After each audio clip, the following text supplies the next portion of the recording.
자, 오늘 우리 전도학 38과입니다. 가정 전도학.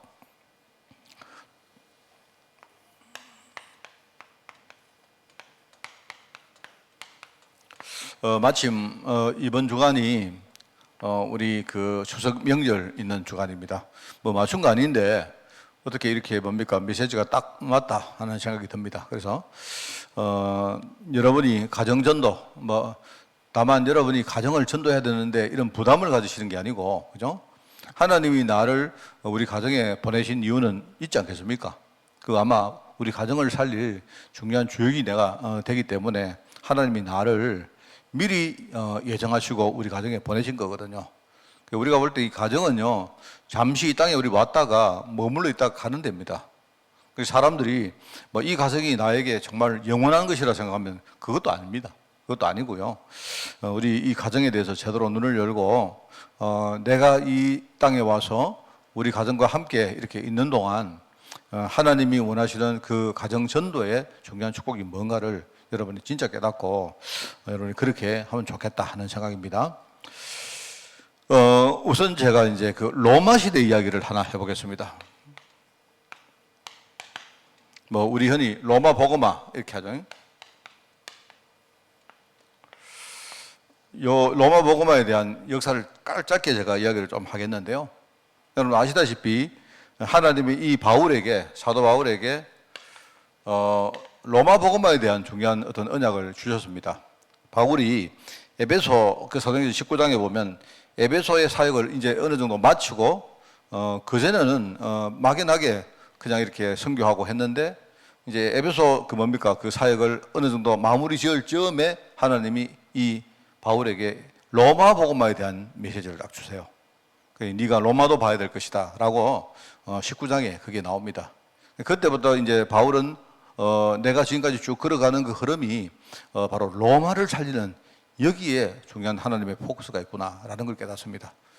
그러니까 이제 그 바울은 그때부터 자기의 어떤 정체성과 이 어떤 목표점을 딱 알았죠. 그 바울이 여러분 알다시피 이제 어느 수준에 복음을 로마에 가서 로마에 어떻게 합니까? 이 사람이 그 감옥에 죄수가 되어서 가서 거기서 복음을 전하죠. 그래서 많은 사람들이 바울이 거기 가서 이제 옥에 갇혔다 생각하는데 내가 이야기했죠. 옥에 갇힌 것은 아니고 사실은요 미결수이기 때문에 미결수는 아직 죄가 확정이 안 된 사람입니다. 이미 그 전에 이 사람이 재판을 받아서 죄가 확정이 됐는데 자기가 그것을 거부했어요. 나는 다시 가이사 앞에, 말하면 황제 앞에서 내가 다시 심판을 받아보겠다. 복음운동 때문에 그래 한 겁니다. 그렇기 때문에 이 사람은 우리 지금도 그렇지 않습니까? 지금도 여러분이 만약에 교도소 가시면 기결수가 있고 미결수가 있어요. 기결수는 재판정에서 땅땅땅 때려가 당신 징역 10년 이렇게 정해진 사람이 그게 기결수고, 미결수는 아직도 재판을 진행하고 있는 사람이 구속된 사람이 그게 미결수입니다. 아직 정해지지 않는 사람이에요. 바울은 이때는요 미결수입니다. 바울은 사실은요 재판에서 이 사람이 어떤 그 선고가 난 적이 없어요. 이 사람은 나중에 무죄로 풀려났기 때문에. 그런데 바울은 그때 이제 가서 어떻게 하냐, 미결수이기 때문에 어떤 가정에서 이 사람이 가택연금 상태로 지냅니다. 그 가정에는 누가 있었느냐, 옆에 많은 사람들이 바울과 함께 바울을 도와주는 그런 동력자들이 함께 거기 살면서 그냥 바울을 도왔어요. 왜냐니까 이 사람이 미결수고 또 거기다 몸도 굉장히 안 좋고 이 도와줄 사람들이 많이 필요했기 때문에 그렇습니다. 그래서 우리가 생각하듯이 이렇게 바울이 아예 어디에 교도소 들어가서 딱 갇혀서 그건 아니고 가택연금 같은 상태로 2년 있었다. 그래 하다가 2년 후에 바울은요 사실은 그 가택연금되어 있는 상태에서도 여러분 사도행전 제일 뒷부분에 나옵니다. 거기서 2년 동안 거기서 사람들 만나고 복음 전하고 합니다. 다만 자기는 인신이 거기에 구속되어 있었죠. 그죠? 그래 하다가 이제 2년 후에 이 사람이 풀려납니다. 왜요? 그때 이제 이 사람은 무죄다라고 그렇게 판결이 나서 풀려나요. 그렇습니다. 그래서 바울이 한 2년 동안 풀려나서 또 열심히 로마의 중심부로 사역을 합니다. 그렇게 하다가 나중에 대략 한 64년도에 우리 흔히 말하는 네로 황제라고 하죠. 네로. 검은 고양이 네로. 여러분 들어봤지 않습니까? 그 네로 황제가 안 웃네. 그 네로 황제가. 네로라는 말은 이거는 이탈리아 말로 껌다는 말입니다. 사실은요. 껌다는 말인데, 그 네로 황제가 그때 뭡니까? 기독교 핍박을 하죠. 대략 그게 한 64년도쯤 됩니다. 64년. 그래서 대략 한 64년, 65년쯤에 그때에 대박해가 일어납니다. 말하자면 그전에도 조그마한 박해들은 계속 일어났는데, 말하면 황제 차원에서 큰 박해를 일으키는 게 처음으로 한 그 64년, 한 5년쯤에 대박해가 일어나요. 그게 이때쯤 됩니다. 그때에 이제 많은 기독교인들을 체포합니다. 체포해서 사실은 체포하는 그 와중에 바울도 체포되고 베드로도 체포되어서 바로 얼마 안 지나고 순교합니다. 그러니까 대략 한 64년, 5년 한 이때쯤 바울이 죽었을 것이다 라고 생각되어요. 그러면 이제 제가 역사책을 보니까 네로가 한 67년쯤에 네로가 또 죽는데요. 그러면서 약간 이게 좀 또 약간 무마됩니다. 그 박해가 무마되는데 이런 식으로 쭉 가다가 그러니까 이때쯤 언제냐? 이때쯤은 예수님이 십자가 지시고 대략 한 30년 정도 지났을 때입니다. 대충 그렇죠? 그럴 때입니다. 그때쯤 이제 대박해가 일어나서 로마에 굉장히 많은 어려움이 생기고 그렇게 네로가 나중에 죽고 약간 뭡니까 또 유야무야 했다가 한 30년 좀 후에 또 대박해가 또 일어납니다. 그거는 이제 도미티안 황제라는 사람이 하는 박해인데 그때 그 내용이 뭐냐니까 아직 성경에 나와요. 그 당시 박해에서 사도 요한이 다시 뭡니까 이 사람이 이렇게 박해를 받고 해서 여러분 알다시피 밤모섬에 이렇게 구류를 가죠. 거기 유배를 갑니다. 그 사도 요한이 그때까지 살아 있었거든요. 그때 사도들 다 죽었는데 사도 요한은 거의 그게 한 90몇 년이기 때문에 거의 아마 사도 요한은 거의 아마 한 90살, 100살 가까이 됐을 때다. 그래 봅니다. 그때까지 살아있다가 그때 이 사람이 밤모섬에 가서 유배된 상태에서 환상을 본 게 그게 뭡니까? 그게 바로 우리가 알고 있는 요한계시록입니다. 그 요한계시록의 그 황제 이야기는 안 나오는데 거기요 용 이야기는 그 용을 바로 그 황제를 지시한 거거든요. 그런 이런 식으로 이제 대략 한 그 기독교 역사에 한 10번쯤 큰 박해가 한 10번 정도 큰 박해가 일어나요. 이렇게 하다가 이제 이야기해 줄 수 있는 게 너무 기니까 나중에 우리가 역사에 보면 313년입니다. 313년 이때 콘스탄틴 황제가 기독교 자유화를 그걸 이제 밀라노 칙령이라 하는데요. 밀라노 칙령. 이 밀라노에서 칙령을 내려가지고 이제 이때가 콘스탄틴 이 황제가 밀라노 칙령으로 기독교 자유화를 선포를 합니다.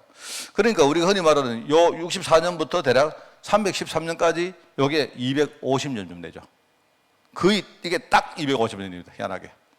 그래서 우리가 이제 기독교 뭡니까? 박해를 받았던 그 시간이 바로 250년이 되었고 또 반대로 뭐라고 합니까? 기독교가 250년 만에 그때 오히려 기독교가 로마를 전체 뭡니까?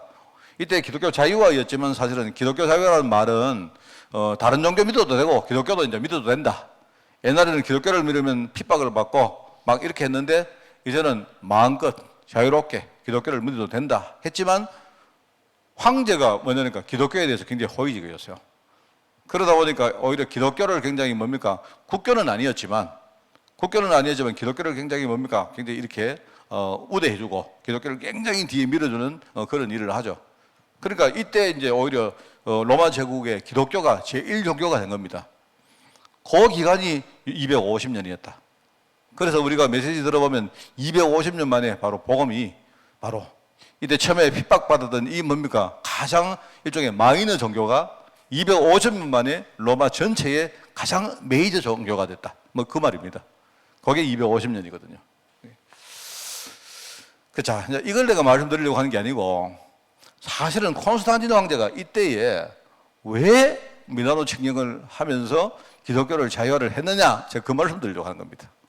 사실은 이 사람이 신앙이 굉장히 좋아서 성령 충만 받아서 하나님 내가 만약에 황제가 되면 내가 진짜 내가 사명 깨닫고 내가 기독교를 내가 자유화시키고 내가 로마 복음화에 중요한 어떤 교도보를 만들겠습니다. 이런 게 아니고요. 이 사람은 완전히 정치꾼이었어요. 정치꾼이었는데 두 가지입니다. 이 사람이 기독교 사역을 했던 이유는 딱 내가 볼 때 두 가지가 있는데요. 하나는 뭐냐? 자기 정적들이 전부 다 기독교를 박했거든요. 쉽게 말하면 자기 정적들이 전부 다 기독교를 박혔습니다. 요 한 10년 전에 디오클레티안이라는 황제가 나와가지고요, 기독교를 크게 또 핍박을 합니다. 이래가지고 그 다음에 뭐 여러분 들어봤는 그때 이제 로마가 네 개로 찢어지거든요. 하면서 막 나중에는요, 이 사람들이 막 정권 다툼을 어마어마하게 합니다. 그렇게 하다가 이 콘스탄틴이 그 4명 황제를 전부 다 정복을 해가지고 자기가 다시 또 뭡니까? 통일을 시킵니다. 근데 그 와중에 뭐냐니까 자기 정적들이 전부 다 기독교를 뭡니까? 박해하는 쪽으로 슬로건을 세웠기 때문에 이 사람은 반대로 뭡니까? 나는 기독교 자유화에 뭡니까? 공약을 내세우겠다. 이렇게 한 거예요. 그게 상당히 정치적인 겁니다. 심지어는 이 사람은요, 죽을 때까지 예수를 믿었다는 그런 어떤 증거도 없어요. 그랬던 사람입니다. 그리고 또 한 가지를 내가 말씀을 든다면, 뭐 이거는 제 이야기입니다만은요, 이미 이때에 로마 제국에 소리 소문 없이 조용히 퍼져가던데요, 밑에 있는 하층민들, 민중들 사이에 말하자면요, 이미 기독교가 알게 모르게 어마어마하게 많이 이렇게 스며들어간 겁니다. 그러니까 이제 알다시피 이제는 기독교를 막을 수도 없는 겁니다.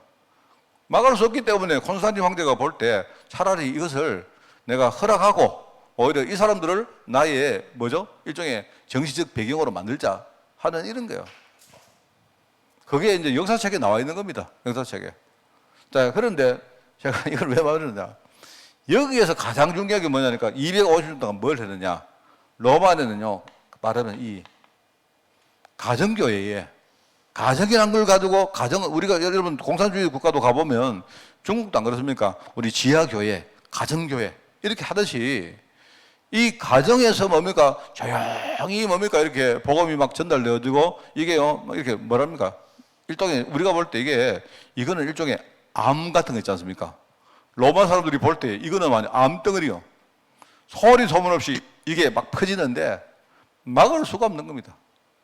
그래 이미 한 250년 흘러가서 보니까 이미 하부청에는 기독교가 막 엄청나게 많이 파고들어간 거야. 이렇게 된 겁니다, 사실은. 그러니까 이 사람은 내가 볼 때 천사, 이건 완전 정치한 겁니다. 딱 보니까, 내가 이때쯤에 이제 기독교 자유화를 하는 것이 이게 내 정치적으로 유리했구나. 이렇게 생각하고 이 사람이요, 기독교를 공인을 해요. 그래 하고는 이 사람이 콘스탄틴이 그때 이렇게 예컨대 교회들, 성당들을 막 짓고 하면서, 그죠? 제국의 제일 좋은 것들은 거기다가 다 갖다 붙입니다. 그리고 불과 얼마 전만 해도 교회가 막 카타콤에 들어가서 피해 다니면서 예배하고 이랬던 사람들이 불과 한 10년 만에 완전히 새로운 세상이 온 거예요. 어디 가도 막 기독교인들이 제일 대우해주고, 그리고 교회에다가 여러 가지 예산 지원 이런 것도 많이 해주고 이렇게 했단 말입니다. 이렇게 된 거예요. 제가 여러분 가정교회에 대한, 가정복음화에 대한 어떤 중요한 걸 내가 말씀을 드리려고 역사에 실제로 있었던 이야기를 제가 하나 해드리는 겁니다. 이게 굉장히 중요한 게요. 그래서 제가 이제 요 이야기 한 김에 요즘 제가 비대면 이야기를 좀 하죠, 비대면.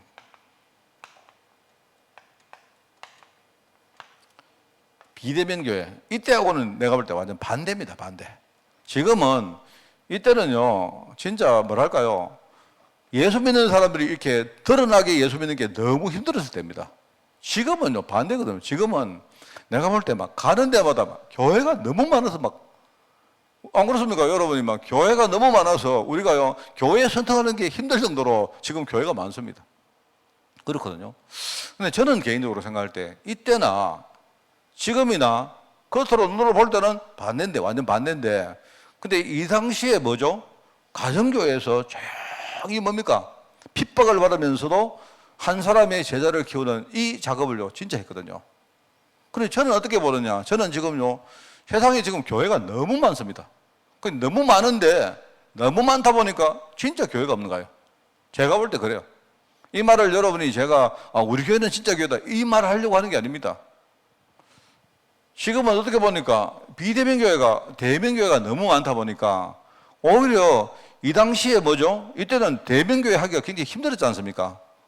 왜? 핍박을 받는 중이기 때문에. 안 그렇습니까? 그런데 지금은 오히려 비대면교회가 아니고 대면교회가 너무 많다 보니까 지금요, 교회들마다 대면교회 유지하는 게 힘들어요. 오히려 대면교회, 대면조직, 대면행정 이런 것들을 유지하는 게 힘들다니까, 지금. 여기에 전부 다 사람들이 거기에 막 전부 관심이 나가 있는 거예요. 그래서 제가 여러분에게 한번 이야기했습니다. 내가 몬트리올에서 사역하는 어떤 그 프랑스어권 그 선교사 이야기를, 그 교회를 듣고요. 내가 굉장히 은혜 받았어요. 그리고 또 어떤 내가 목사님 한 분 계시는데, 은퇴하신 목사님인데, 그 목사님이 자기는 은퇴를 하고 난 다음에 그냥 자기는 이제 연세가 많아가지고 은퇴를 하셨는데, 은퇴를 하고 나니까 할 일이 없다는 거예요. 그래서 이분이 그냥 이렇게 다니면서 이 사람이 그냥 복음을 전한 겁니다. 복음을 전하다가 눈이 떴는데, 지금 나가보니까 형편이 나름대로 있어가지고 대면교회 가지 못하는 성도들이 너무 많은 거예요. 그리고 이분은 뭐죠? 옛날에는 그게 수단이었기 때문에 어려웠는데, 지금은 우리가 뭐 유튜브가 있겠다, 뭐 이렇게 얼마나 수단이 많습니까? 이분이, 그래, 잘됐다. 그럼 나는 은퇴했기 때문에, 나는 대면교회 은퇴했기 때문에 나는 지금부터 비대면교회를 해야 되겠다. 주님 오시는 그날까지. 이래가지고 막 했는데요. 제가 들은 분이 있습니다. 제가 그분한테 하고 이렇게 좀 자세한 이야기를 좀 들어보려고 하는, 이분이 비대면교회를 몇 개를 만들었느냐? 거의 50몇 개를 만들었대요. 이분은 뭐냐니까, 나는 은퇴하면 그냥 쉴런다 이렇게 생각했는데, 오히려 뭐죠? 은퇴를 하고 나니까 눈을 딱 열고 보니까 내가 은퇴한 이후에 해야 될 일 너무 현장이 많은 거예요. 그러니까 만약에 제가 이야기했습니까? 지금 베를린에 어떤 우리 누구 이야기했지 않습니까? 또는 여러분 미국에 어떤 사람이 있는데, 어떤 사람이 그 사람 사정이 교회를 갈 사정이 못 돼요. 뭐 교회 시험이 들었든지 이런 사람도 알겠으면요, 우리 동의 딱 없이 그 사람 도와주는 겁니다. 그러면 그게 비대면교회예요. 그러면 뭐 굳이 뭐 미국 갈 것도 없고, 그죠? 그냥 말씀 전하고 이 사람 힘주고 이 사람이 뭡니까 막 일어설 수 있도록 기도해주고 하면 되는 거 아닙니까? 목사님, 그러면 대면교회 같이 뭐 헌금은요? 헌금은 비대면교회는 헌금이 필요 없어요. 대면교회는요, 조직을 유지하려고 하니까 뭐 이런 돈도 들지 않습니까? 안 그렇습니까? 우리 이거 건물 이거 유지하려고 하면요, 뭐 돈 들잖아요. 안 그렇습니까? 근데 비대면교회는 뭐 돈이 들어도 이것밖에 안 들어요. 그러니까 이분들이 막 은혜 돼가지고 헌금하면 감사하고, 헌금 안 해도 감사하고, 안 그렇습니까? 뭐 상관이 있습니까? 이분들이 한 번씩 오셔도 감사하고, 안 오셔도 감사하고. 내가 볼 때 이제 이 목사님이 연세가 딱 많고 은퇴를 하시다 보니까 어느 날 그 눈이 열리니까요. 제가 이게 간접적으로 들었는데요. 그 목사님 이야기 듣고, 야, 정말, 우리가 진짜 복음을 제대로 알고 눈이 열리면요, 우리 인생에 우리 죽을 때까지 정말 멋있게 할 수 있는 일들이 너무 많습니다. 아까 내가 그 몬트리올 교회는요, 거기 캐나다의 몬트리올에 있는 교회는요, 이 교회는 의도적으로 비대면 교회 한다 했죠. 왜 그러냐? 내가 이야기 들었는데 왜 그러냐?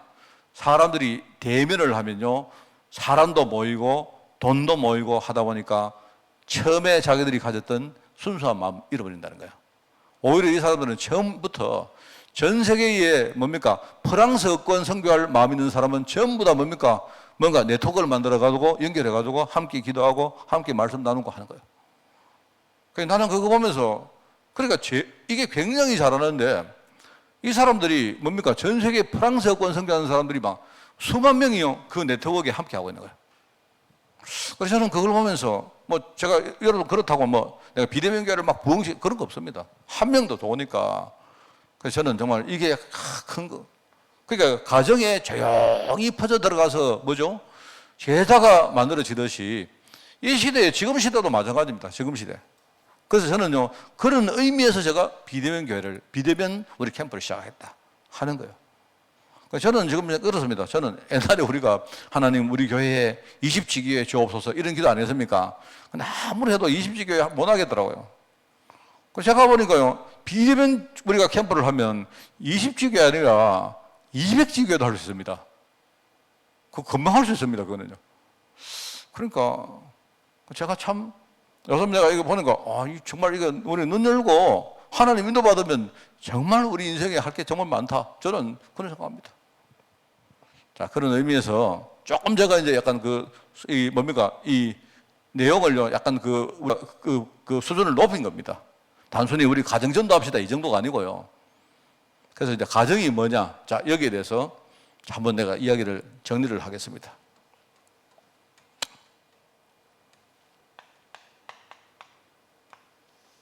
자, 여러분이 전도의 눈을 가지고 본 가정이 뭐냐? 세 가지를 딱 항상 보셔야 돼요. 가정은요, 운명 공동체입니다. 가정은 영적으로, 육신적으로 어쨌든 엄청나게 서로 얽혀 있습니다. 이거는요, 이 실타리는 내가 의도적으로 풀려고 해도 잘 안 풀려요. 제가 누구한테 이야기했는데 한참 전에 누구 질문 받은 적이 있습니다. 어떤 분이 운명 공동체가 그러니까 그러면 부부가 이혼하면 그거는요 공동체 아니잖아요. 이래요. 아닙니다, 여러분. 이혼하면 공동체 아니긴 아닌데 그런데 그렇지도 않아요. 아무리 이혼해도 그죠? 자녀가 있으면요. 나는 우리 부부간에는 이혼했지만 자녀를 중심으로 또 우리가 뭔가 이렇게 얽혀 있습니다. 있다니까요. 굉장히 중요합니다. 그래서 내가 옛날에 그 질문하는 분 보고 그 사람이 사실 이혼했거든요. 이 이야기는 한 10몇 년 전의 이야기입니다. 그분 보고 이혼했지만 그 이혼한 그 배우자 위해서 기도하라 했어요. 자녀를 통해 가지고 다 얽혀 있다니까요. 이게 가정이 굉장히 이게 중요한 겁니다. 그래 우리 젊은 아이들 우리 집안이 너무 힘들고 이래서 나는 오매불망 자나깨나 우리 집 구석 떠나는 거 소원이다. 집 구석은 못 떠납니다. 집 구석은 떠나도 집은 못 떠나요. 떠나질 수가 없습니다. 운명적으로 우리가 뭔가 얽혀 있다니까요. 영적으로 더해요, 그게. 그렇기 때문에 우리가 운명적으로 공동체이기 때문에 자꾸 여기서 내가 떠나야 되겠다. 그게 아니고 어차피 이거는요, 우리가 평생 이 굴레를 벗지를 못합니다. 그러면 우리가 순수하게 뭐죠? 이걸 받아들여가지고 진짜 기도하고 내가 오히려 가정 캠프를 시작하는 게 훨씬 낫습니다. 여러분도 혹시 여러분 그런 분 계십니까? 여러분이 나 우리 집이 너무 싫습니다. 내가 어쩌다가 이런 집이 찾아왔습니까? 그러지 마시고 이미 굴레는요, 여러분 주위에 가정을 통해서 싱싱 우리가 이렇게 굴레가 들여져 있다니까요. 그러니까 여러분이 그런 생각하지 마시고 아예 생각 바꿔가지고 오늘부터 그러면 어차피 내가 못 벗어날 거. 오늘부터 나는 뭐 하리라? 캠프할 것이다. 이게 훨씬 좋습니다. 이게 굉장히 중요하고요. 이거부터 아셔야 되고. 그렇기 때문에 가정은 나의 절대 현장입니다. 제가 초기에 말했지만 나를 이 가정에 보내신 하나님의 계획 분명히 있습니다. 아까 우리 찬송 안 했습니까? 제단 숯불 내 입술에 대니 그 다음에 뭡니까? 나를 보내달라 안 합니까? 누굽니까? 누가 그런 이야기입니까? 이사야잖아, 이사야. 이사야가, 그죠? 제단 숯불을 하나님이, 그죠? 그 제단의 숯불을 그 입에다가 대니까, 왜냐하면 그 입에 대기 전에는 항상 뭡니까? 자기를 비하했거든요. 자기는 나는 저주받은 사람이다. 나는 화를 받은 사람이다. 자꾸 생각하거든요. 그래서 하나님이 내가 볼 때 그 제단 숯불을 가지고 이사야 입에다가 대버렸어요. 그래서 제가 그걸 해석하기를 입 닥쳐라. 입 찢어라. 이 말입니다. 물론 입만 찢어진다고 속이 찢어지겠습니까? 그런데 틀린 거예요. 그게 말하면 그 제단 숯불을 입에 딱 대자마자 뭐랍니까? 이사야가 내가 누굴 보냈고 이러니까 나를 보냈었어. 이래요. 사람이 저는 그 제단 숯불이 바로 그리스도입니다. 그리스도 언약입니다. 그 그리스도 언약이 우리에게 정말로 뿌리 내리고 각인되어지는 순간, 그죠? 내가 봤던 모든 것이 다 바뀌는 거예요. 우리가 참 이게 중요합니다. 그래서 하나님이 나를 이 가정에 보내신 이유는 뭐냐? 처음부터 뭐죠? 아까도 말했죠. 우리 가정이 운명 공동체지만 내가 이 땅에 사는 동안만 뭐죠? 내가 거쳐갈 일종의 정거장입니다. 이 가정이. 그러니까 여러분 어른들이 우리 자녀 보면서 내 거로 생각하면 안 돼요. 저도 그렇게 하는데 내가 내 거로 생각하는 순간 내가 손해봅니다. 내 거 아닙니다, 여러분. 그리고 우리 한국에서 그런 말 아닙니까? 아이고, 내 새끼야, 내 새끼야. 뭘 내 새끼입니까? 하나님 새끼지. 안 그래요? 그 우리가 잘못 보는 거예요. 여러분들이 우리가 자녀를 위해서 애지중지 기도하고 감사한 이야기인데 내 자녀니까 정말로 쉽게 말하면 우리 내 새끼니까 그러지 마세요. 그게 아니고 하나님이 이 가정에 우리 애를 보내셨고, 그죠? 잠시 나는요, 뭡니까? 나는 뭐라고요? 나는 일종의 전당포 주인입니다. 우리 자녀를 잠깐 맡아가지고 하나님이 전당포 와서 여기 내가 귀한 물건이 있는데 좀 맡아줄래? 이래가지고 잠깐 맡긴 거예요, 내가. 그래서 내가 맡아 있습니다. 언제든 와서 찾아가면요, 내놔야 돼요. 그러니까 여러분이 전당포 주인으로 하나님이 기금속을 맡겼기 때문에 내가 잘 뭡니까? 닦고 깨끗하게 만들고 그죠? 이렇게 하는 거예요. 그거지 뭐 맨날 이게 내 새끼 때문에 그렇습니다. 그거 아니거든요. 하나님이 달라고 하면 줘야 돼요, 금방. 그것도 그렇습니다. 그리고 근데 우리 애들도 마찬가지입니다. 우리 아버지, 우리 엄마, 나는 우짜다가 이런 집에 태어나서 아닙니다. 잠깐 여러분이요, 잠깐 그 집에 있는 거예요. 잠깐 그 집에. 여러분은 그 집 소유가 아닙니다. 이 땅에 사는 동안 하나님이 잠깐 우리 집에 와서 네가 우리 집에서 진짜 캠프하고 부모를 도우고 살리고 진짜 가정복음망의 중요한 정인으로 서라 하는 거거든요. 그러니까 애들이 크면요 다 놔줘야 됩니다. 애들 다 문제가 뭐냐, 하나님의 섭리가 있는데 하나님의 섭리를 모르니까 부모가 다 큰 애들요 들고 앉아가 맨날 집에 가서 말입니다 간섭하고, 맨날 뭡니까 집에 가서 아이고 뭐 너가 뭐 청소를 어떻게 하느냐, 설거지를 어떻게 하느냐, 맨날 그러다가 싸운다니까. 하나님 섭리는 그거 아닙니다. 하나님은요 다 큰 애들은요 다 놔줘야 돼요. 저거가 어떻게 살든지 청소를 하든지 말든지 뭐 그래야 되지요. 우리가 우리 가정을 볼 때 나를 보내신 하나님의 절대 계획이 뭐냐, 그걸 진짜 봐버리면 우리 가정은 절대 현장입니다. 아까도 말했죠. 이 가정은 운명 공동체란 말은요, 여러분이 못 떠난다 이 말이고요, 내가 절대 현장이기 때문에 안 떠난다 이 말입니다. 뭔 말이겠죠? 여기서 풀려날 수 없다 이 말이고요, 이거는요 풀려나도 나는 우리 가정을 위해서 진짜 기도한다 이 말입니다. 이건 나의 절대 현장이기 때문에. 자, 그리고 중요한 게 뭐죠? 우리 가정은요 전도의 큰 문입니다. 왜요? 여기서 여러분만 좋으나 나쁘나 여기서 뭐 하느냐, 하나님이 가장 원하시는 여러분 우리 후대로는 제자를 여기 키우는 여러분 제자 사역의 일종의 완전히 뭡니까 센터입니다 여기가.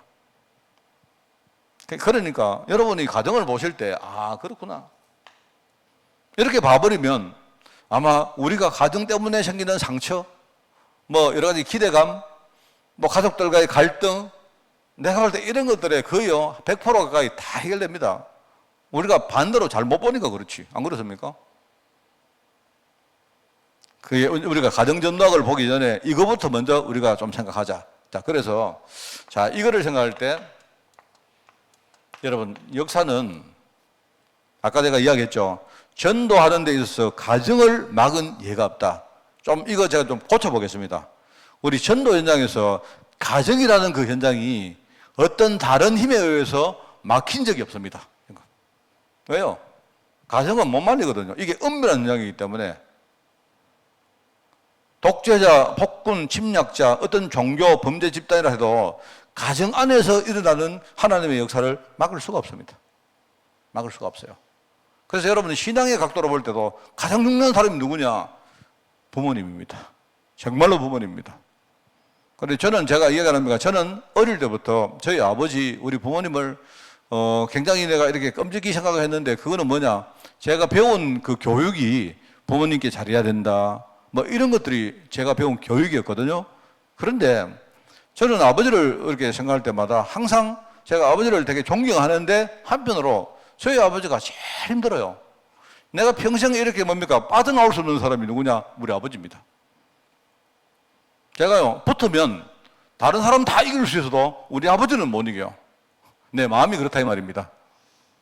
그래서 제가 참 제일 내가 존경하고 내가 참 뭡니까 사랑하는 분인데, 그런데 평생 내가 이 뭡니까 우리 부모님이라는 그 굴레에서 저희 어머니는 좀 일찍이 이제 소천하셨기 때문에 제가 우리 부모님을 아버지라고 이야기한 경우가 참 많아요.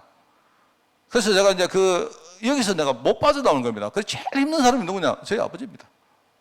사실은요, 내가 만약에 저희 아버지를 만나기 싫을 때가 너무 많아서요. 그럴 때가 너무 많았습니다. 그런데 그게 언제 내가 바뀐 줄 아십니까? 제가 솔직히 이거 깨닫고 나서 그래요. 이게 아니다. 이게 아니구나. 왜냐니까 내가 그 아버지의 뭡니까? 어떤 아버지의 영적인 어떤 그 그늘에 내가 스스로 묶여 있어서 그래요. 내가 그랬는데 어느 날, 이게 아니구나. 하나님이 우리 가정에 어떤 중요한 복음의 축복을 전달하기 위해서 나를 정말로 보냈구나. 이 말은요, 내가 잘났다. 뭐 이런 어떤 내가 뻐기는 말이 아니고, 하나님이 그것 때문에 우리 가정에 나를 보냈구나. 그러면 우리 아버지는 육신적으로 볼 때 내 아버지지만, 그죠? 내가 정말 존경하고 내가 섬겨야 될 우리 부모님이시지만, 어떻게 보면요, 우리 아버지는 뭡니까? 복음의 관점으로 볼 때는 내가 먼저 예수 믿었기 때문에 우리 아버지는 내가 살릴 사람이고, 어떻게 보면요, 내가 어떻게 보면, 사실, 여러분 제가요, 이런 말 많이 했습니다. 알고 보면 영적으로는 내가 아버지고 우리 아버지가 내 자녀입니다. 저 말입니다, 여러분. 내가 그걸 본 거예요. 내가 그걸 보고 나서부터 내가 우리 아버지를 만날 때마다 겉으로는 내가 굉장히 아버지로 예우하고 했지만 내 속에는요, 하나님 우리 아버지가 내하고 정말 동역자 되기를 원합니다. 이걸 내가 기도했는데요. 상당 오랫동안 기도했는데 여러분 나중에 제가 이야기 여러 번 간증 안 했습니까? 제일 제가 기쁜 게 우리 아버지가 나하고 동역자가 돼가지고 우리 아버지 돌아가시기 뭡니까? 몇 년, 6년, 7년 동안은요, 저하고 맨날 복음 나누고, 같이 기도 나누고, 이렇게 했다니까요. 그래서 제가요, 그 아버지 만나면 항상 그렇습니다.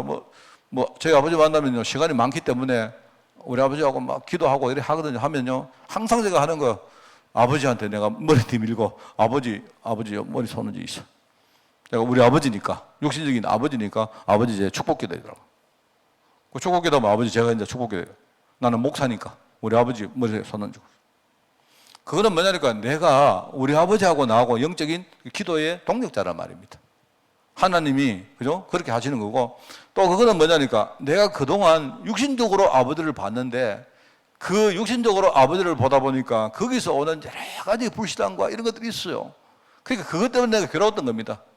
그랬는데 거기에서 내가 풀려나기 위한 내가 살기 위한 하나의 뭡니까? 하나의 방법이었어요. 근데 어느 날 그렇게 되니까 내가 이제 아버지에게서 내가 하나씩 풀려나는 겁니다. 이게 굉장히 중요합니다.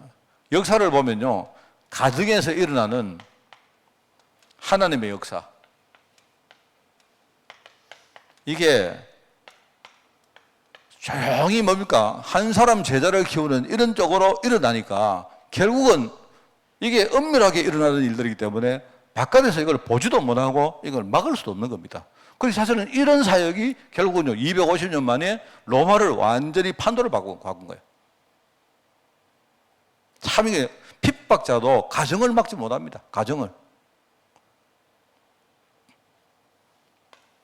그래 초대교회의 중요한 전도 전략은 가정이었죠. 그래서 이때는 이게 이제 우리가 가정교회를 만들자 이게 아니고 이때는요 가정교회를 만들 수밖에 없는 때였어요. 가정교회 외에는 다른 것 가지고 어떻게 우리가 선교를 할 수가 없었습니다. 그래서 이제 성경에 쭉 나오는 그 현장들을 보면 그 전부 다 뭡니까? 바로 가정에서 일어난 역사들을 이렇게 이야기하는 게 많아요. 그래서 요한복음 2장 보면 그게 뭡니까? 가나의 혼인잔치죠. 겉으로 올 때는 가나에서 혼인잔치, 결혼식을 하는데 그런데 그게 알고 보니까 뭐죠? 그 가정에 지금요 일종의 뭡니까? 혼인 캠프를 하는 거예요. 그 혼인 캠프에서 하나님 역사가 나타났다. 뭡니까? 그게 물이 변해서 포도주가 되는 거죠. 제가 가나를 갔습니다. 가나를 갔는데 언제 갔느냐? 제가 신학교 졸업할 때 졸업여행을 간다고 이제 가나를 갔는데요. 가는데 이제 저희 우리 담임 목사님이 그 당시에 참 되게 이렇게 좀 그랬습니다. 가는데 우리 담임 목사님이 그때 돈을 2만 원을 저한테 주시더라고요. 기억납니다. 그러니까 주시던데 그냥 제가 가면서 우리 담임 목사님 그냥 갈 수도 없고 해가지고 그때 왜 그랬는지 모르겠어요. 가나에 갔는데 포도주를 파는 거예요. 포도주를. 그런데 우리 갔더니 우리 전도사님들이 전부 다 뭡니까? 포도주 산다고 가가지고 나도 이제 그거 가가지고 얘가 포도주를 한 병을 샀어요. 우리 담임 목사님 드린다고 포도주를 한 병 샀는데 세상에 이게 돈이 없다 보니까 뭔가 지금 같으면요 이 비행기에 싣고 갈 수 있는 뭡니까 이런 포장도 하고 이렇게 해야 되는데 덜렁 뭡니까 그냥 포도주만 병 포도주를 하나 사는 거예요. 그래가지고 호텔에 가가지고 나중에 이거 어떻게 가져가지? 이거 하여튼 내가 고민이 된 겁니다. 이거 왜냐니까 그 포도주는 우리가 비행기 가지고 못 타지 않습니까? 못 타니까 이제 짐으로 실어야 되는 겁니다. 그런데 이게요, 그 캐리어 같은 데 넣으면 이게 분명히 이제 뭡니까? 그래가지고 이렇게 하다가 그때 제가 기억이 나요. 그때 예루살렘 그 사진 지도를요, 제가 한 100장을 산 겁니다, 100장. 100장을 샀는데, 왜 100장을 샀느냐. 어떤 그 아랍애가 와서 말입니다. 막 하나 1달러 달라고 막 하는 거예요. 1달러인데 내가 1달러 못 준다. 제가 얼마나 내가 독한 사람인지요. 1달러 달라고 하는 그 지도를요, 내가 10센트 주고 10분의 1로 깎은 겁니다. 이래가지고 대신에 그게 네 얼마 있나 하니까 한 100장쯤 있더라고. 그거 내가 다 살게. 내가 그래서 이제 예루살렘 그 사진이거든. 사진, 이만한 큰 사진인데, 그거를 이제 성도들에게 내 하나씩 나눠드리라고. 이래가지고, 여전도에, 남전도 이런 데서 뭐 저한테 봉투도 좀 주고, 이래가지고요. 제가 그래가지고 이제 그걸 100장을 산 거예요, 100장을. 100장을 사가지고, 제가 이제 그게 있었는데, 나중에 호텔 가서 보니까, 아, 포도주를 어떻게 하지 싶어가지고요. 일단 포도주에다가 네 가지 모든 옷을요, 거기다가 다 칭칭칭칭 감은 겁니다. 그것도, 그래가지고 나중에 그 100장 되는 예루살렘 그 뭡니까, 사진을, 그죠? 그거다가 이렇게 또 감은 거야. 아, 이러면 이건 괜찮겠다. 그래, 한국에 왔는데 포도주 깨져가지고, 옷 다 버리고, 그죠? 내가 그, 뭐죠, 그 10달러, 그 10센트씩 주고 100장을 샀는데, 그러면 10불 아닙니까? 10달러잖아요. 10달러 주고 샀는데 그 사진 다 버렸어요. 그 중에 어쩌면 찾아보면 우리 집에 한 장 있을 때, 다, 그거 보면 찾아보면 지금도 전에 있었는데, 포도주가 묻어가지고요. 이런 기억이 납니다. 가나안 이야기하면 그 얘기를 왜 하는지, 뭐 하여튼 잘 모르겠습니다만은요. 그 가나에서 하나님 역사가 일어났다. 그런데 그 역사가 뭐냐면 바로 현장에서, 가정 현장에서, 혼인을 할 현장에서 하나님 역사가 일어났다. 이 말입니다. 사도행전 1장 13절, 15절 나오죠. 바로 마가다락방 이야기입니다. 그죠? 마가다락방에 100명이 좀 넘는 사람들이 모였는데 거기에 뭡니까? 바람 같은 불 같은 하나님 역사가 일어났다. 그런 이야기고요. 사도행전 2장 41절 그 이후에 보니까 뭐죠? 이 사람들이 성령 충만 받으니까 모여도 막 뭡니까? 모여도 하나님 역사가 나타나고 이 사람이 현장으로 흩어지니까 또 현장이 막 변화되어지고 이런 일이 벌어졌다.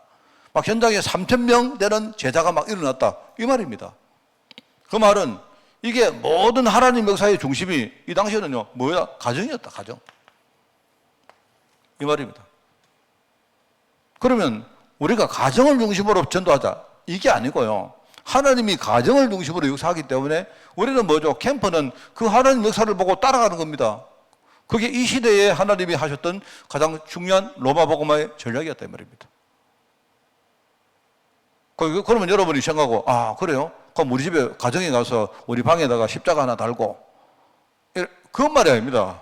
그게 아니고 뭐, 가정의 제일 핵심이 뭐냐? 제자입니다, 제자. 그 제자가 바로 교회고, 그죠? 하나님은 그 제자 사역을 통해가지고 나중에 로마를 바꾸는 이런 역사를 일어났다. 이 말입니다, 여러분. 제자한 사람이 성령 충만 받으니까, 제자한 사람이 뭐죠? 진짜 복음 제대로 깨달으니까, 제자한 사람이 진짜 기도 비밀을 누리니까, 그 가정의 역사가 일어났다. 이 말이거든요. 그렇습니다. 사도행전 6장 7절에 나오죠. 이때가 뭐죠? 이때가 바로 7 집사를 세우는 이때 아닙니까? 그런데 거기 7절에 보니까 하나님 말씀이 점점 더 왕성해지고 그러다 보니까 예루살렘 제자의 숫자가 그때부터 막 늘어났다. 많이 증가했다. 바로 제자 사역입니다. 가정 사역은 곧 제자 사역이에요. 그 말이거든요. 사도행전 9장 1절부터 43절까지 나오죠. 거기 초기에 보니까 그게 뭡니까?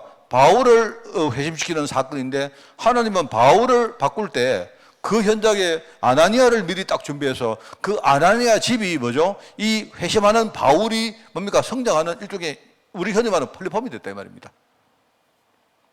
하나님은 그렇게 하세요. 그리고 27절에 보니까 그게 바울이 처음에 회심을 하고 나서 안디옥 뭡니까? 다메섹에 들어가서 복음 전하다가 또 이 사람 핍박당합니다. 이래가지고 이 사람들이, 이 바울이 그때는요, 갈 데가 없어가지고, 왜냐니까 복음 전하니까 핍박을 당하는데, 오히려 뭡니까? 다메섹에 있는 예수 믿는 친구들이 뭡니까? 그 형제들이 오히려 이 바울을요, 수용을 안 합니다. 얼마 전까지 핍박했던 사람 아닙니까? 그래, 거기에 보니까 바나바가 그때 나타나죠, 그게. 9장 27절에 보면 바나바가 나타나가지고 오히려 뭡니까? 이 바울을 대변해 줍니다. 하나님은 어떤 역사를 일으킬 때 뭐죠? 항상 미리 제자를 딱 준비해 놓습니다. 이 사람 역사를 그냥 하는 게 아니고 하나님은, 그죠? 아나니아를 준비해 놨고, 바나바를 딱 준비해 놨고, 바나바가 그렇게 뭐죠? 이 대변을 해주는데도 불구하고 뭐가 잘 안 되니까 나중에 바울이 자기 고향 다소로 돌아갑니다. 그걸 알고 나중에 바나바가 다소까지 가서 이 사람을 데리고 안디옥교로 오죠. 그게 사도행전 11장 내용입니다. 9장의 그 후반부 보면 뭡니까? 이 누구죠? 베드로가 일종의 이제 베드로의 선교 여행에 대한 이야기가 쭉 나옵니다. 그리고 루따에 가니까 애니아라는 그런 제자가 있었다. 나중에 욥바에 가니까 다비다라는 제자가 있었다. 그리고 욥바에 그리고 무두장이 시몬이라는 사람이 있었는데 그 집에 들어가서 기도를 하다 보니까 하나님이 이 베드로에게 가이사랴의 문을 여셨다. 가이사랴 가니까 뭐죠? 거기에 고넬료라는 로마 사람이, 로마 백부장이 있었다 이 말입니다. 이게 그냥 하는 게 아닙니다. 이게 그게 바로 사도행전 10장에 고넬료 이야기가 쭉 나오죠. 바울이 이야기합니다. 베드로가 이야기합니다. 자기 생각이 완전히 바뀌었다고 이야기합니다. 아, 하나님이 이방인들에게도 이렇게 역사하는 줄 난 몰랐다 이렇게 말하죠. 그런 이야기들이 쭉 나오죠. 나중에 바울이 사도행전 16장 이게 루디아의 집 아닙니까? 17장 3절부터 6절까지 이게 야손의 집이죠. 여기는 뭡니까? 데살로니가 지역입니다. 그죠? 사도행전 18장 1절부터 3절 보니까 이거는 뭡니까? 여기는 고린도 아니면 고린도의 브레스길라오 집이거든요. 그리고 나중에 로마에도 뭡니까? 가는 데마다 로마 제자들이 가정교회를 중심으로 딱 포진을 하고 있었다는 게 그 기록이 다 나옵니다. 그래서 초대교회 전략 중심은 뭐다? 가정이었다. 다시 말합니다. 가정은 제자. 우리가 대면교회를 아무리 잘해도요, 여러분 우리가 조용히 가정에서 제자 사역을 못하면요, 그 대면교회는 그건 이스나 말합니다. 제가 볼 때는. 그러니까 자꾸 대면교회가 조직 때문에 뭡니까? 재정 때문에 서로 갈등하고 맨날 그런 이유가 그래요. 제가 오늘 저기 있는 우리 이현애 집사하고 아까 통화를 했는데, 오늘 뭐 명절이라고 통화를 했는데, 이현애 집사가 목사님, 그것도 뭐 교회에 지금 뭐 또 건축한다 하더니만 막 지금 싸워가지고 뭐 그 교회가 또 두 쪽 났다 이런 이야기 하더라고요. 그래 왜 그랬나 이러니까 뭐 어떤 장로가 있는데 뭐 장로가 목사님 그 현성아 목사라고 여자 목사님이 그 맡아 하거든요. 그런데 막 그거 뭐 마음에 안 들어가지고 막 싸워가지고 뭐 그래가지고 지금 완전히 지금은 두 쪽 났다 이랬어요. 목사님 요새 좀 저희들이 좀 힘듭니다 이런. 그래. 내가 볼 때 다요. 우리가 제자 사역 안 하고 자꾸 대면 사역만 하려고 하다 보니까 그래 되는 거예요, 그게. 여러분, 이 말을 여러분 잘 들으셔야 됩니다. 우리가 정말로 교회는 제자가 밑에 딱 받쳐져야 우리가 뭐 교회가 부흥하든지 뭐 여러 가지 사역을 하든지 이게요, 문제가 안 되지. 진짜 이 가정사역이라는 말은 뭐죠? 이게 제자 사역이라 안 합니까, 이게? 그래서 우리가 가정사역을 할 때 우리가 생각하고 기도해야 될 대상이 있죠. 대상. 여기 보니까 가족, 당연히 가족이죠. 가정에는 뭐 가족 빼고 뭘 이야기하겠습니까? 그리고 이웃이 있을 것입니다. 이웃. 또 우리 뭐 일종의 친척들 있겠죠. 뭐 당연한 얘기인데, 여러분 여기에서 우리가 생각해야 될 게 뭐냐? 가정전도에는요, 가정전도가 굉장히 유리한 부분이 있습니다. 왜요? 가정이니까.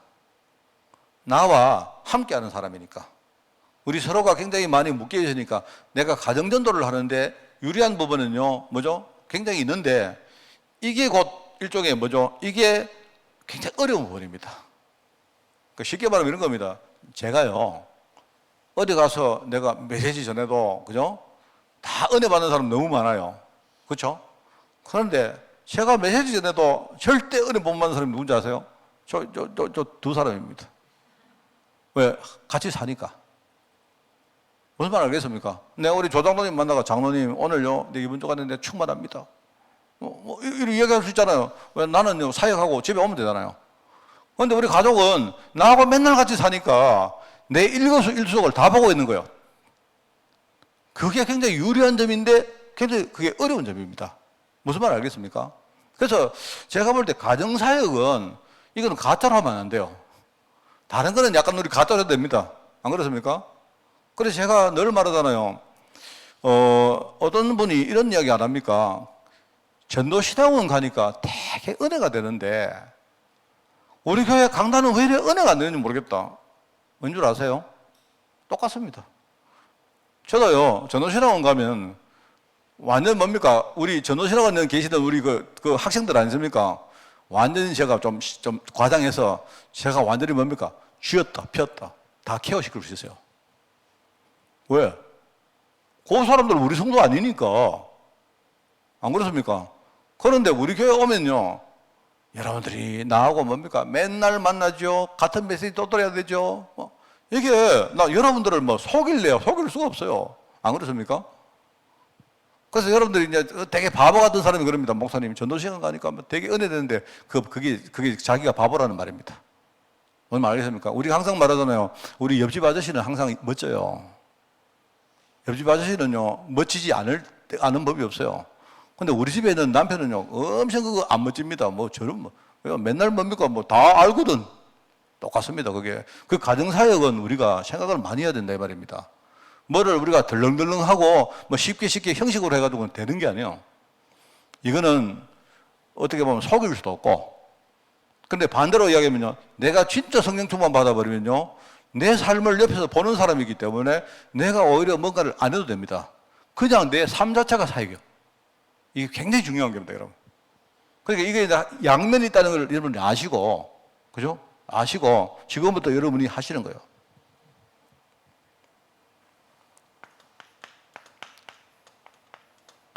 우리가 가정 전도를 어떻게 하면 성공하느냐, 여기 나오죠. 이게 지금 제일 중요한 말입니다. 항상 내 문제부터 여러분 자신이 준비되는 거예요. 여러분 자신이. 어떻게 보면 항상 말하죠. 항상 다락방은 나를 살리는 것이다. 내가 어떤 사람에게 복음 전하지만 사실은 뭐죠? 나를 살리는 거다. 내가 그 사람에게 찾아가서 복음 전했는데 사실 그 사람도 살지만 오히려 그 이전에 그 사람이 사는 역사를 보면서 내가 회복하고 내가 살아나는 게 그게 다락방입니다. 핵심이. 나의 문제부터. 그죠? 참 중요하죠? 그러니까 여러분 있지 않습니까? 이게 참 중요한 말입니다. 그래서 바울과 그 신라가 사도행전 16장에 보니까 이미 이 사람들은요, 자기들이 지금요, 복음을 누리는 그 흐름 속에 들어갔기 때문에 그때부터는요, 어떤 문제가 일어나도 전부 다 전도문과 연결되는 거예요. 그런 겁니다. 그러면서 나중에 어떻게 되죠? 여기서 문이 열립니다.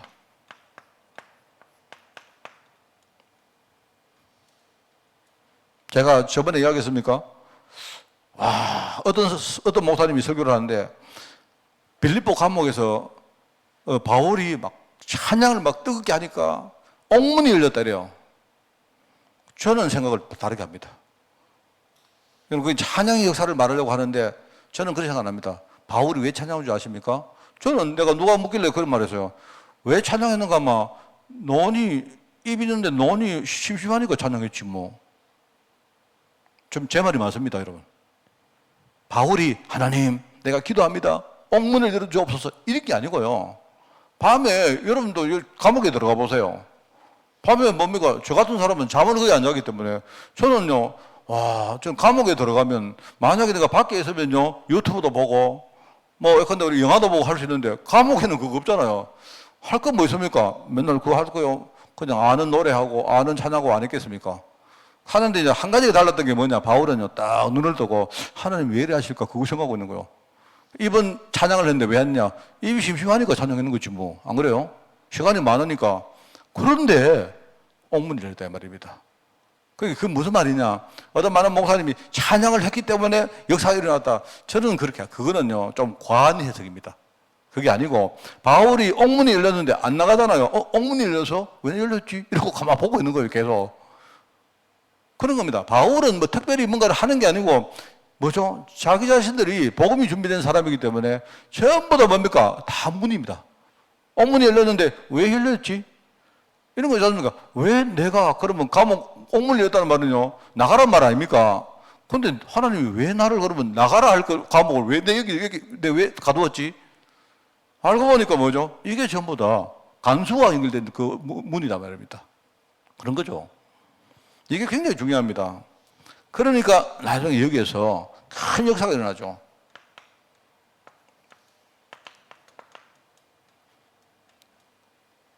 베드로가 요바에서 환상을 봤는데 결국 그 환상이 뭐죠? 고넬료라는 뭡니까? 그 시대의 이방 선교의 첫 번째 문을 여는 가정과 연결된 거예요. 하나님이 그 역사를 일으키시려고 뭐죠? 환상을 보게 하셨단 말입니다. 그게 사도행전 10장입니다. 그러니까 우리가 어떤 가정을 중심으로 일종의 우리 제자 플랫폼이라죠.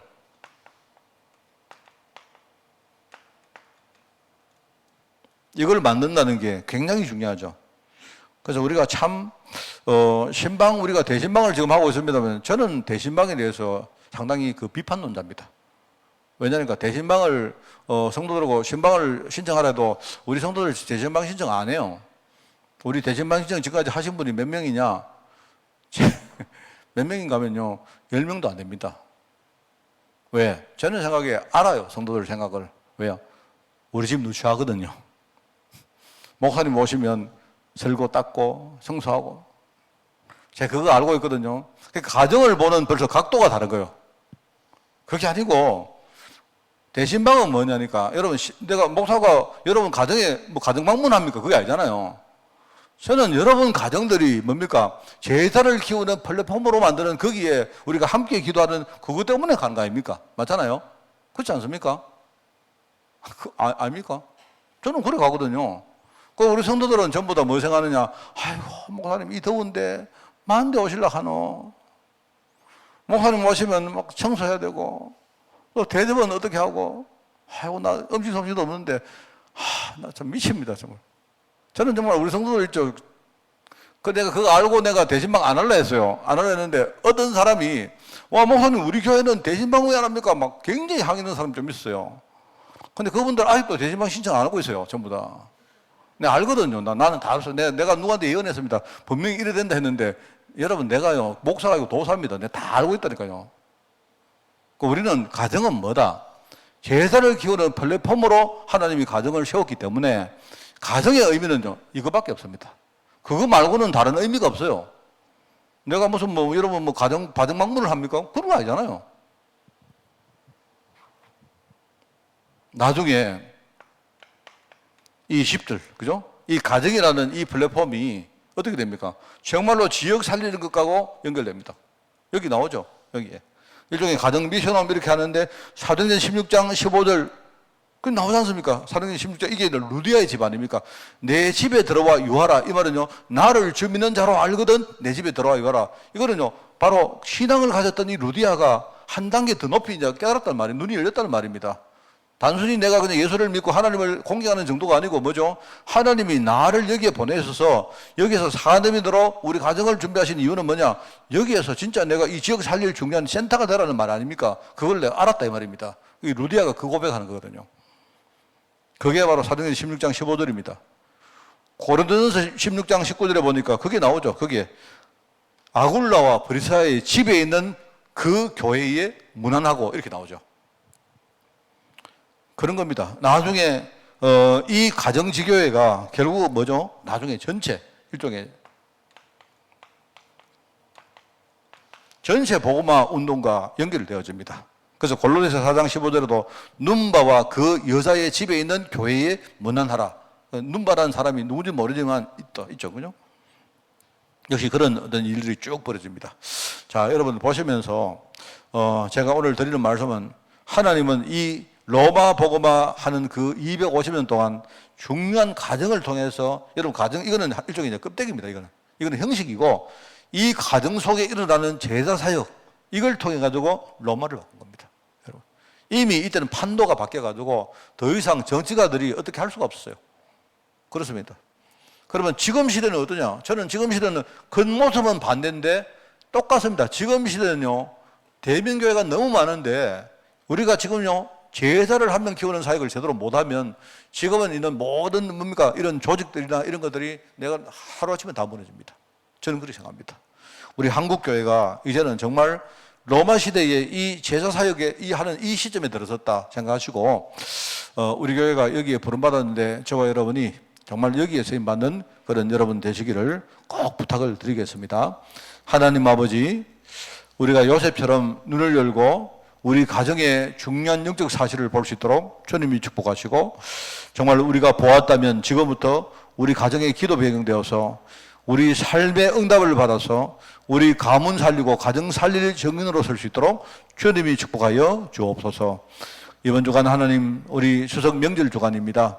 단순히 우리가 명절이 아니라 우리 가정과 가문 살릴 중요한 시간표이니 하나님 흩어진 종들 현장에도 역사해 주시고, 우리 한 사람 한 사람이 정말로 교회라는 이 자부심을 가지고 우리가 특별히 우리 가문 현장에 파송받을 수 있도록 주님이 축복하여 주옵소서.